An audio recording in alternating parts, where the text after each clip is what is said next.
It's the last session of the day, and it's been a long day. Hi, guys. Welcome to the forum. This whole day has been about creativity under pressure. It's been the most incredible day in here, and we've been pretty much packed all day, which is kind of why it's so hot. And I'm so sorry, it is a bit steamy, it is a bit warm, but I'm guessing that if you're a bit dehydrated, it will make that beer after the session taste even more sweet. So hi, my name's Pip Jameson. I am the founder of creative network The Dots. And yeah, this is our last session. So this session is The Art of the Deal, Let's Make a Movie. And it's hosted by Ketchum Sports and the wonderful Marcus, who is going to be coming out in a second. What I did want to say is the reason I love this stage is it's the only stage that's happening at the moment where it's all about audience participation and getting as many questions to the speakers as possible. So do have a think about questions. We don't have roving mics, but what we've got is these really weird sort of blue boxes over here. So if you have a question, put your hand up. I'm going to try, or I might even get Marcus to try, to throw you the box and aim it correctly. Then speak into the box, ask the question, and then you've got to chuck it to the next person. It is sort of fun, kind of. Anyway, thanks again for coming for this last session. I'm going to bring to the stage Mr. Peter, Senior Vice President and CMO of the Hershey Company. Adam from Gearhead Films. Yeah, please clap.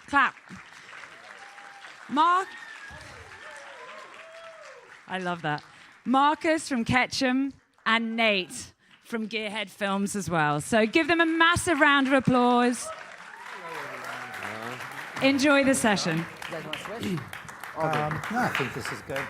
Hello, everyone, and welcome to our panel, Let's Make a Movie. So this is the second in our series. Last year, we said, let's make a music deal. For anyone who was here last year, so we're excited to switch topics and make a movie.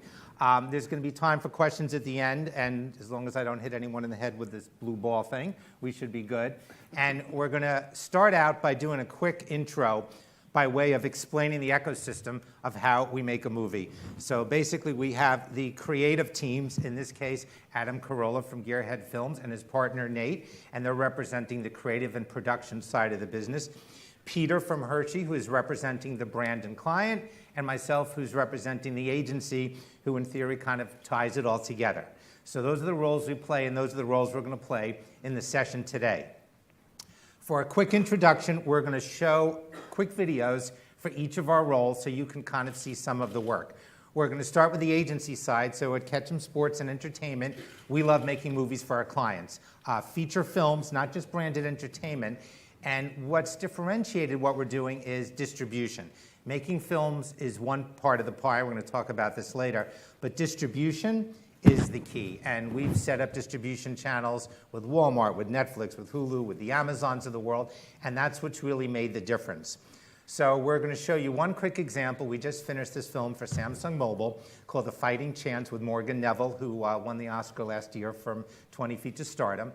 And we're going to show you the quick trailer. And what's interesting about this model is from the distribution side, people ask, well, what really is success? And one interesting thing about success is not just views, not just engagement, but getting consumers to pay for the content, actually pay for content funded by a brand. So we've been writing pretty big checks to our clients, usually donated to charity, but it really shows consumer engagement when they're willing to pay for this kind of content. The other side is the power of PR and marketing when we're competing with the movie studios. So the quick fun fact I'll give you for A Fighting Chance, which we're proud of, is Hail Caesar came out about the same time. Universal Pictures, Coen Brothers directing it, $100 million budget, millions in marketing, in print ads, radio, and TV, and obviously one of the biggest all-star casts in Hollywood. So as of yesterday, the trailer for that film is at 4.3 million views. And the trailer I'm about to show you now for A Fighting Chance is we're closing in on 10 million.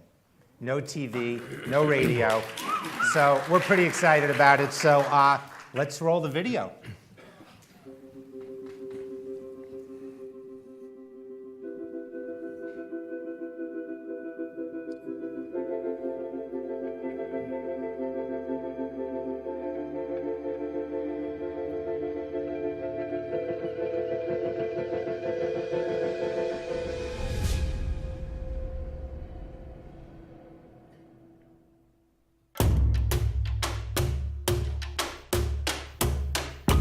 La Olimpiada es el torneo más brillante del mundo. Rio means everything for this team. And it's not only their dream, it's the country's dream.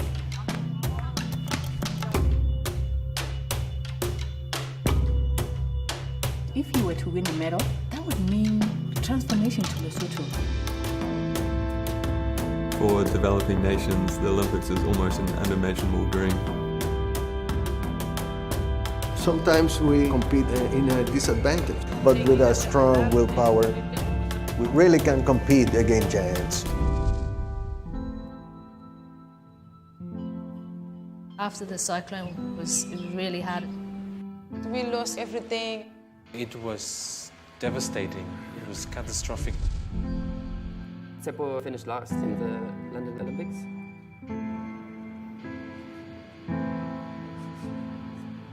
He hasn't got access to the right diet, barely getting the nutrients required for a professional athlete. We don't survey about future, we're stuck out. They are athletes, but as soon as they get out of the court, they become mothers. Some of the men, they don't want us to traveling, they don't want us to playing sport. Es que el boxeo es un sacrificio, Jenny, que tú has dejado el todo por el boxeo. We asked the girls what their dreams are, and they didn't even know what a dream was. Their dream now is to make it to the Olympic Games.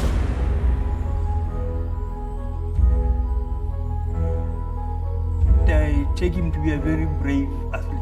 Most athletes could have quit. I could have quit also. Yo pienso que esta sería su última oportunidad de lograr una medalla. The warrior spirit, she's got it.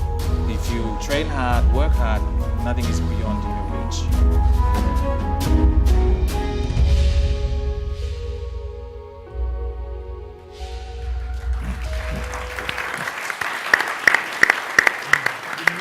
So if anybody would like to see the film, you can find it on Vimeo. And the best part about the film is now you can follow those athletes as they compete this summer and go for the gold. Also, I'm sweating more right now than any of those people were in that trailer. I know they were working hard. I don't want to diminish their accomplishments. I'm saying I've lost more weight than that boxing chick or the volleyball gals. That's all I'm saying.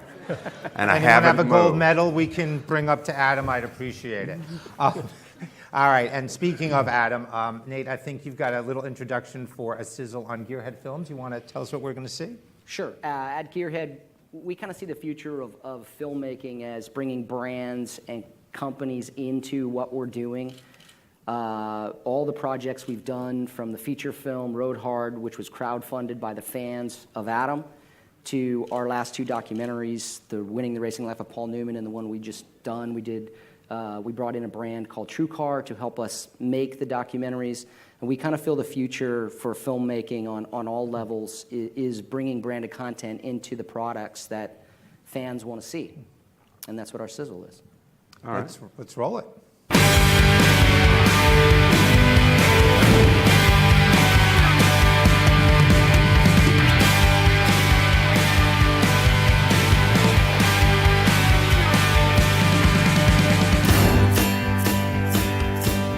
Michael's pilot is getting shot.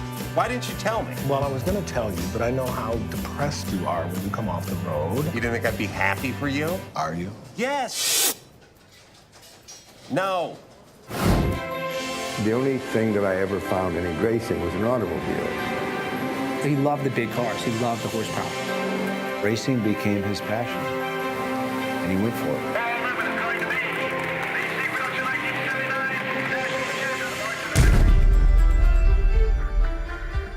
It was the greatest rivalry in the history of racing. Ford, Ferrari, two titans of the automobile industry, waged war at the biggest race in the world, the 24 Hours of Le Mans.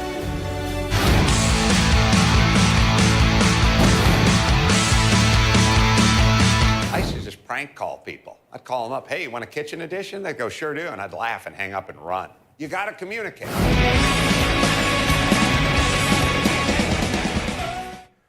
Guys had like better music than us. We just crank it up. Just made it loud. Just make it louder. And then Peter, you're going to show us a short film that shows us about the wonderful world of Hershey. Tell us about it. Sure. So most of us are familiar with Hershey, the great American chocolate bar, but there's an awful lot more to it, particularly in the last few years. So I'll show you a quick video, and then we'll talk a little bit more about it afterwards.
I think we might even have been 5% louder. I think so.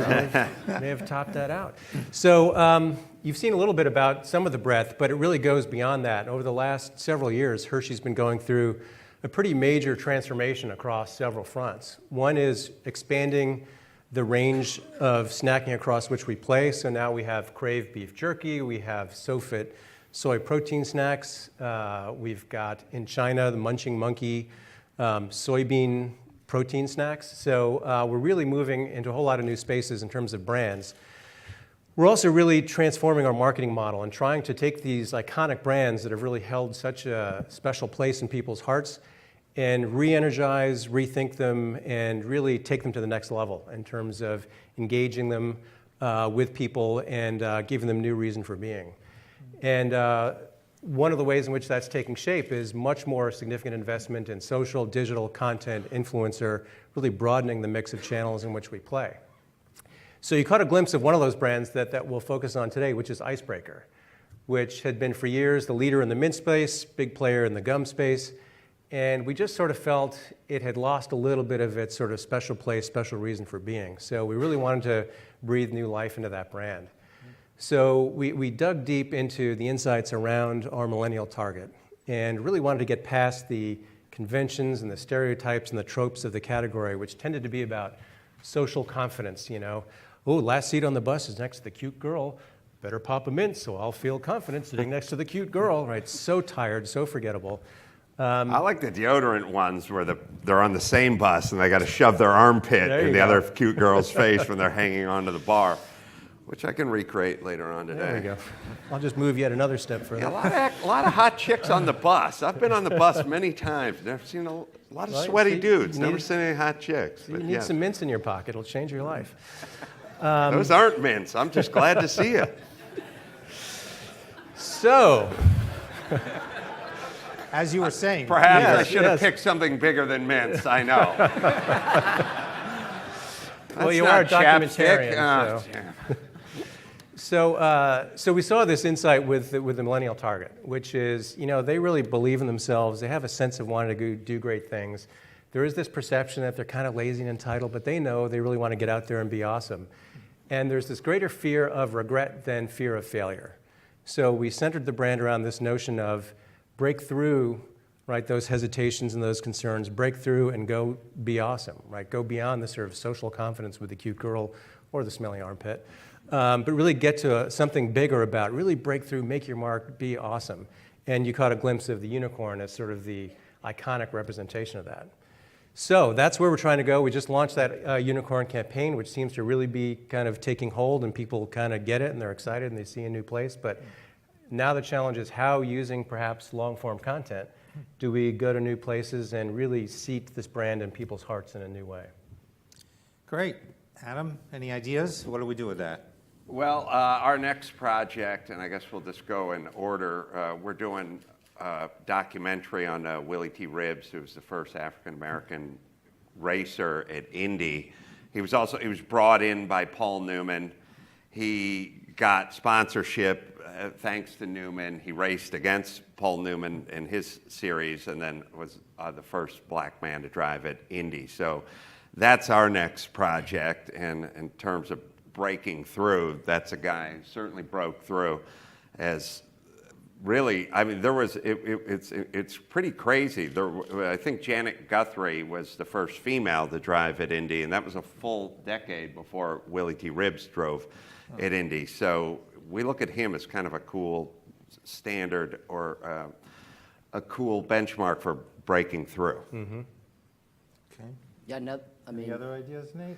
Another thing that came into my mind is we've been looking at genius millennials, like kids who do amazing things. Everyone looks at millennials as kind of this sort of lazy generation that lives in their parents' basement, but there's kids like there's a 20-year-old Norwegian kid who I just saw a TED Talk on who created a ocean trash collecting. It's like 2,000 meters long, but it's a trash collecting floating barge in the ocean, and we thought highlighting genius millennials who are doing extraordinary things now might be something about a generation that's breaking through that could tentatively be attached to icebreakers, you know, as someone who's breaking through. Yeah. Peter, any Yeah. thoughts? Are they in the right direction, wrong direction? Both very cool ideas.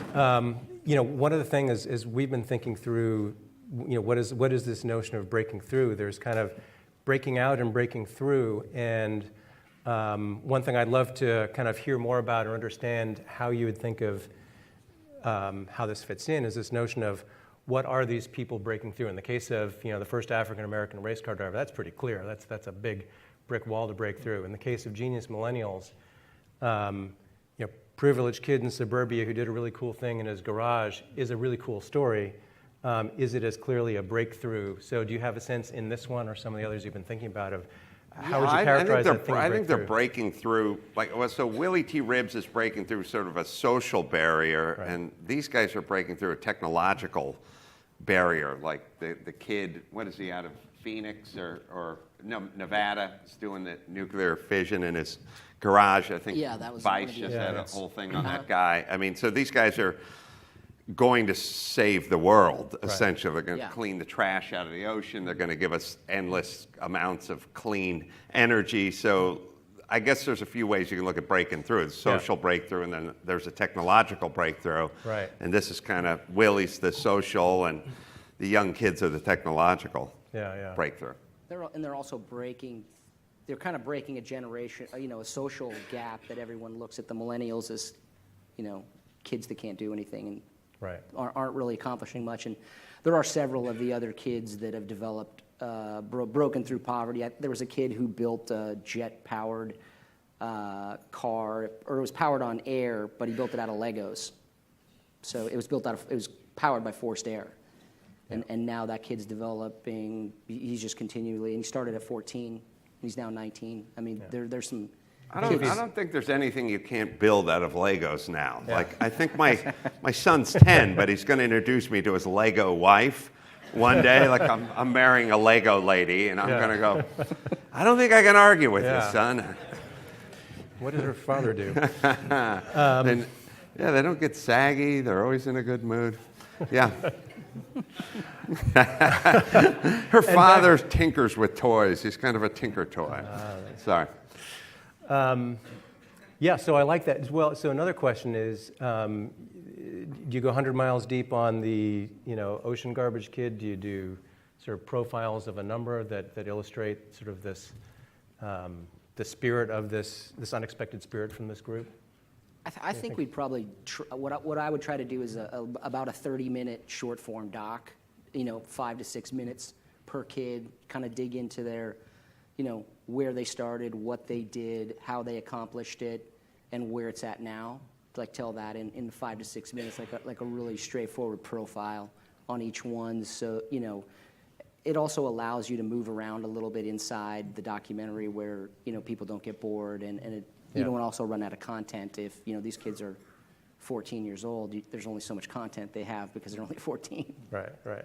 And just curious with you guys, some of the directors we work with, when they deliver the finished film, that's it, and their work is kind of done, and it's on us for the distribution and the amplification, but is there a way you can be part of that process or help us with that?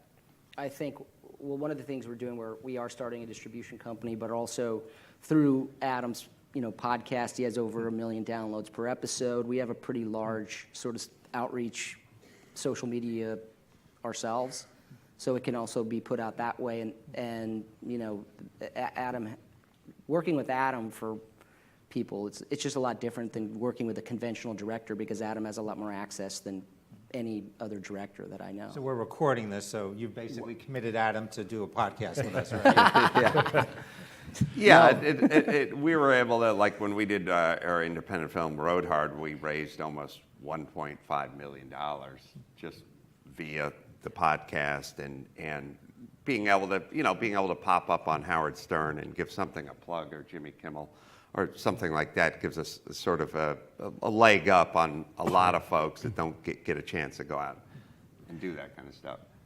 For things of this level, I mean, obviously Quentin Tarantino gets to go on Jimmy Kimmel and plug his project, but for the kind of grassrootsier stuff that we're talking about, most of the directors don't get a chance to do that. Got it. And Peter, how much, when you go back to the office, how many people are going to walk in and say, where's the brand, where's the logo? Do you have to have that battle at all? Or? I think it's a question of looking at it all in totality. So if I said, I'm going to take 100% of this year's Icebreaker budget, and we're going to make an awesome film about this cool kid in Nevada, then that's a tough story to tell. But if you say, here's the entire picture, and here's the role this will play, and this is about really kind of establishing this notion of we're all about breakthrough and we're telling a hero story. And, I don't expect the kid to be popping mints as he's, like splitting the atom. Not this atom. Sure. Then I think that's fine. But it's a question of just its role in the whole ecosystem of how we're bringing the brand to life. So, question for you. I mean, you've got a brand. What's your role vis-a-vis the content? Are you behind the scenes genius? Are you engaging with these people? Or are you on camera?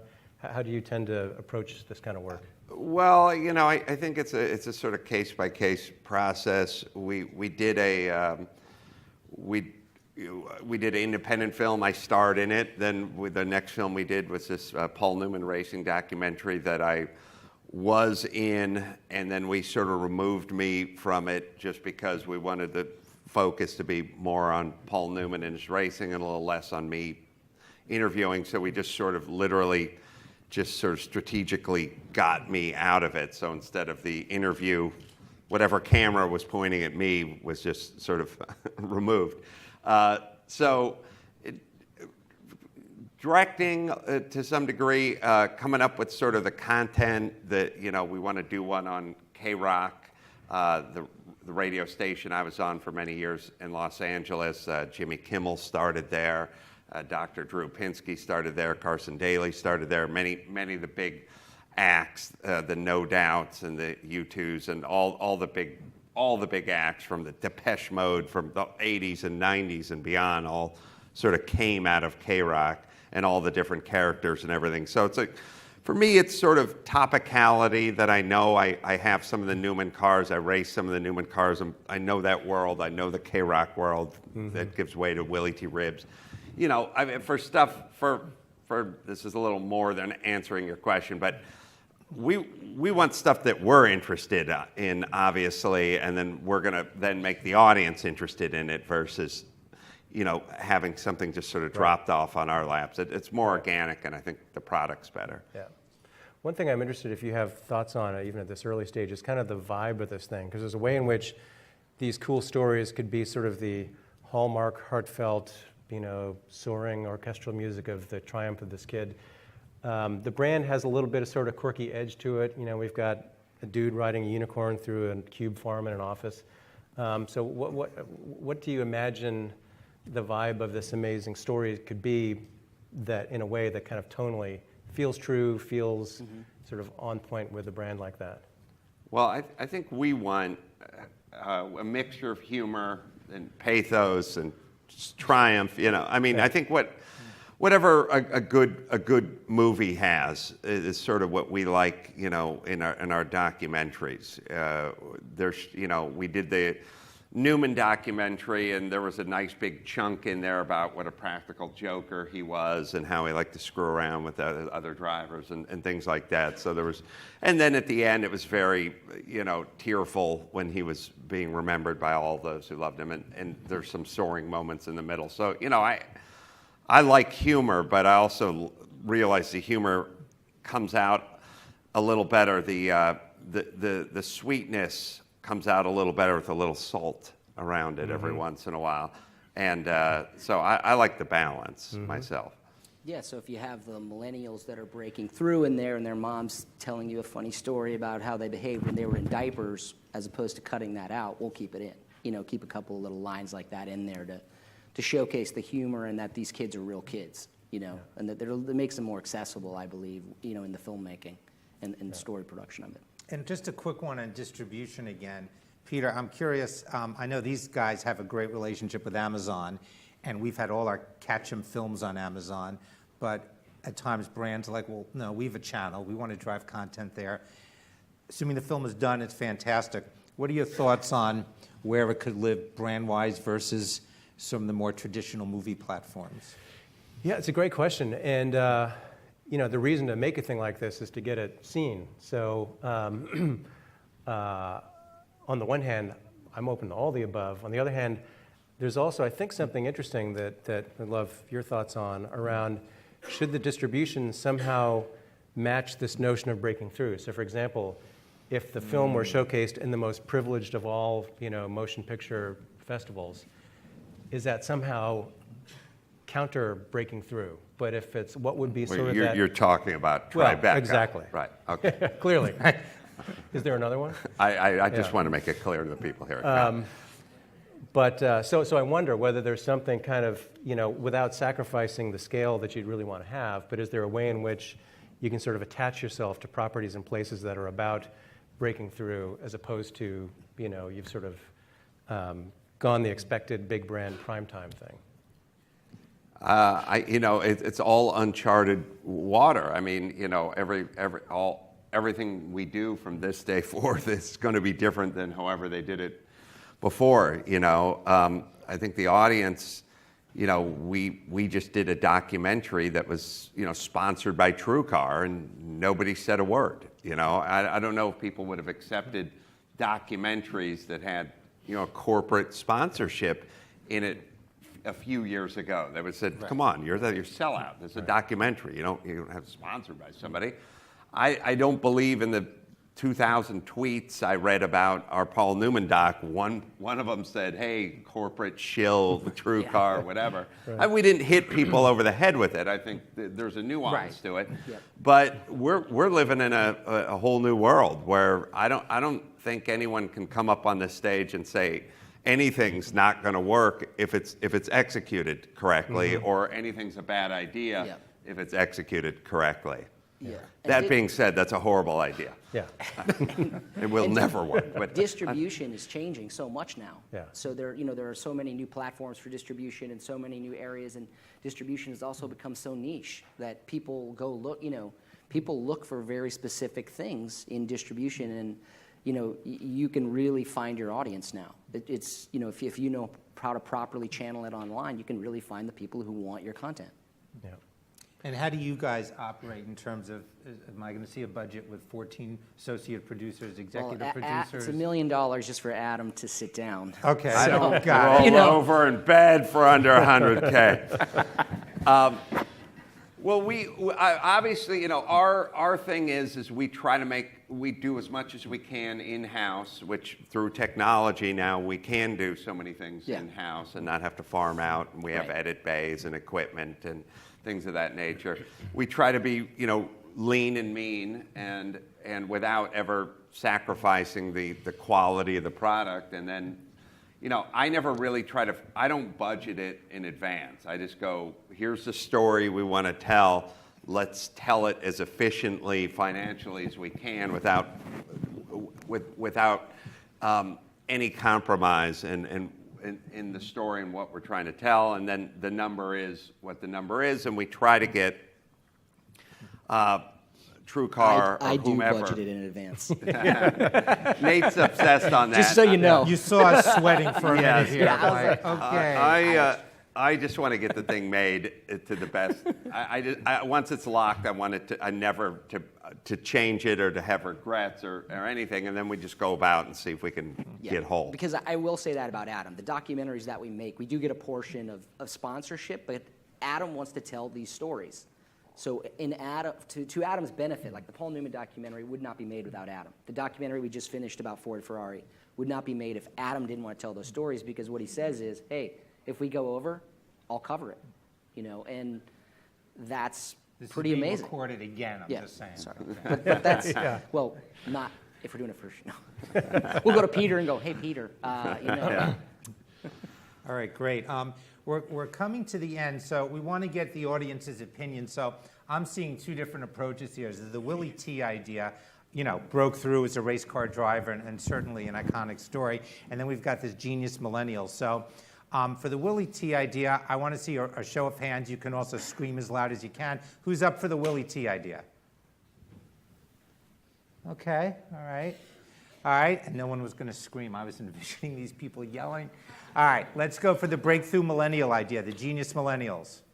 Okay, we got a room full of racists. I get it. All right. I get it. Willie's going to be very disappointed, but at least he knows now where you guys stand. That's right. This is why this story needs to be told, people. It's people like you. It's closed-minded people like you. Please tell Willie I was all for it. It's just these guys who. All right.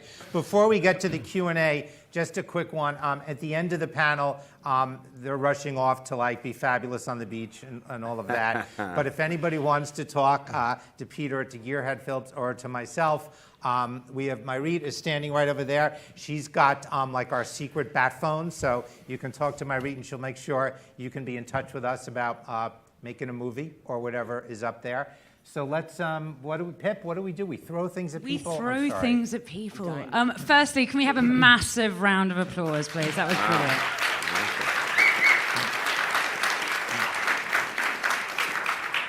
Now, I've almost knocked about 4 people out today, so who is the best thrower out of the 4 of you? Okay, amazing. Right here. Here we go. Adam's pretty good. So, who's got a question?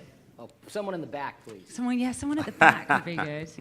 Come on. Or is everyone just desperate for beer? Nobody ever wants that was to a be yes. the first. Go on, It's someone amazing must to- have a question. These guys are amazing. Oh, yeah. There we go. There we go. Oh, not bad. Just not bad. one off. It's one off. So do I speak into it, or can I just... Yes. Just speak into the top, the little blue thing. The black thing on the top. Gentlemen from Ketchum. So how much in part of you are in brokering the entire deal? Are you dealing with the Louis K's of the world? Or are you dealing with William Morris? How much is it? Are you working entirely through the production company, or is Hershey coming out of pocket to pay the people that represent Adam as well? I'm just curious about that. Yeah, the echo chain. No, that's a great question, and that's kind of what we our stock and trade was. We have an office in Hollywood, and we'll deal directly with the directors, or at times their agents. But we try to work with directors who have their own production entities, so the creative and the production is married, and we give them an all-in budget, which we really stick to, and that's kind of agreed upon up front. But our relationships with Hollywood and directors, we've a young woman who executive produced Trumbo, who works on my team, who handles that. So that's kind of one of the most important things to us, is our relationship with all of the directors, especially documentary directors, and being able to do these all-in deals and having them provide PR services as well, because the docs normally don't have subjects that are mediable immediately, so the directors become essentially our spokespeople. So that's kind of our model. Great question. Amazing. Who's next? How much is Ketchum involved in the creative process? Is it more seeking out the vision of the client, or do they work intimately with the production house? another great question. Our job is to sit in the middle. I've got to make sure Adam's happy and Nate's happy, but I got to make sure Peter's happy. He's our client at the end of the day. But if Adam's not happy, the film's not going to turn out well. So we sit in the middle and we speak both languages. So if there is some kind of a creative difference, our job is to kind of mediate that and say, where do we meet in the middle? And to be honest, if I had to, quantify what our job really is, it's playing that mediation role during the creative and production process. So it'll be a scenario like, well, what if Willie T didn't drive an Indy car, but more of a unicorn? Wouldn't that, don't you think Now you're that talking. would be kind of win-win? Yeah, while popping mints. Any other, here we go. This is for Peter. Whoa, nice box. Thank you. Oh. Not a compliment, just remarking on the box. What kind of pushback have you gotten in your career at Hershey or other places when you are trying to present this kind of non-traditional marketing?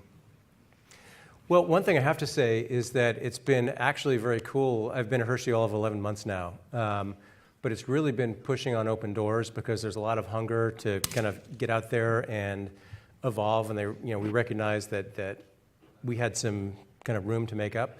So that really hasn't been so much the issue. It comes back to the same thing we're all used to hearing is, how am I going to know it works? And how much money should I put towards this versus something else I could be doing? And especially if, some brand starts to look like it's not quite hitting its numbers, then everyone will start to say, well, wow, we made this documentary. Whose idea was that? So I think it's really, at the end of the day, how do you just know in this new world of so many different channels, most of which don't have the kind of measurement system that everyone gets great comfort from yet. How do you know it's working, and was that the right thing to do? But as I say, the good news is there's such a desire to kind of move forward and evolve and seize higher ground with these brands that's not the first thing we hear. Any more questions? Oh, yeah, we got one of the... Oh, you get to throw it. All right. Yeah. Thanks. My question is, what do you think are the biggest mistakes that brands, agencies, filmmakers make when they try to have this kind of collaboration? What have you seen out there? You don't necessarily have to name names, but what are the things that people get wrong, do you think? Not locking in a budget? No, I'm kidding. I think for me, from the filmmaking perspective, when I see branded content like this, one of the biggest mistakes that I think people make is that they try to make a commercial for people, and nobody wants to watch a commercial. So to me, it's much better to tie the brand to a great piece of content that people will enjoy and that the brand can enjoy and that the brand can then take out and showcase as, here's something that we committed to and made this happen. And that's what we saw with the last two projects that we did. Well, and I think ultimately you'd have to say to the brand, look, you got to give up a little real estate, but if the product's really good, like the Newman documentary, I get tweets all the time that people saw it on their flight. So it's on Delta and American Airlines, and they've chosen it. So if you're TrueCar, you get to be seen on an airplane, but if we make a stinker, then you don't get to be seen on an airplane. But we could have mentioned TrueCar 100 more times, but if it's not seen by anybody, then it's worthless. The endeavor's worthless. So it's this sort of, I think everybody has the same goal, which is make a product that's so good it can get X amount of eyeballs, and then, weave in those Hershey kisses. And I think it all comes back to getting expectations right. So I can't go into this thinking I can push Adam into making a little, icebreakers commercial. Nor should I expect that on Tuesday I can check the cash register and see how many sales I drove, with this piece of content. So it's just about making sure all the parties, especially the brand, is clear with, what am I trying to get done with this? What's its role? And how can I expect to play in it? Great. Any further questions? Oh, here we go. One more.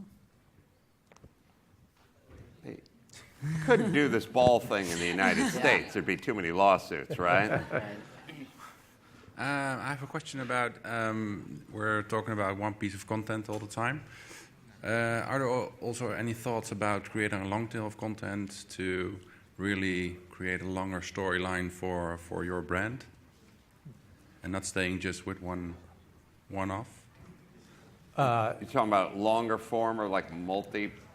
No, creating a long tail of content, so not just this one piece of content, but also smaller pieces that can be used for the brand more on other channels. The reason that we would do 5 millennials in this is because then they can be broken up into 5 smaller pieces that can be digested online, and they can be broken down into 3 to 5 minute pieces that are easily digestible that can then go on all the social media platforms, because nobody on Facebook and YouTube wants to watch a 30-minute video. They want to watch a 3 to 5 minute video.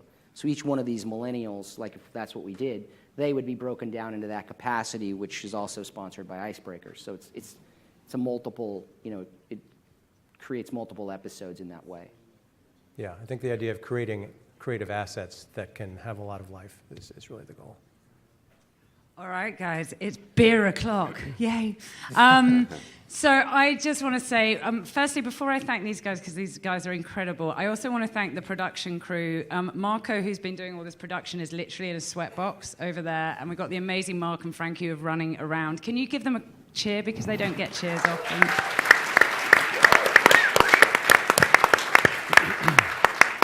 And finally, thank you so much to our panel. I am desperate to see the kid cleaning up the ocean. You guys have been amazing. Thank you so much. Huge round of applause. Thank you. Thank you.